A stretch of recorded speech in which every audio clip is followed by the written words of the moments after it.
কুকুরের উপকার করেন, দেখবেন রাত জেগে আপনার বাড়ি পাহারা দিবে। আর আপনি মানুষের উপকার করেন, দেখবেন সবচাইতে মোটা বাসটা আপনাকে দিবে। মানুষ হচ্ছে বেঈমান।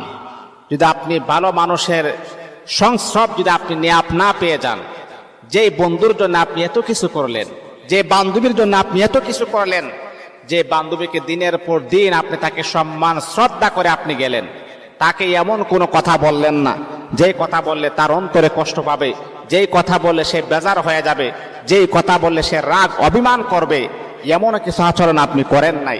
দেখবেন লাশ পর্যন্ত যে মানুষটাকে আপনি এত সম্মানের নজরে দেখলেন, সেই মানুষটাই সবচাইতে মোটা বাসটা আপনাকে দিবে। এই জন্য মোহতারাম হাজিরিন, একটা হিংস্র প্রাণী, একটা কুকুর, দেখবেন তাকে যখন আপনি খাওয়াবেন, রাত জেগে রাতে না ঘুমিয়ে সে আপনার বাড়ি পাহারা দিবে। আপনার বাড়িতে একটা মানুষও ঢুকতে পারবে না, সে পাহারা দিবে।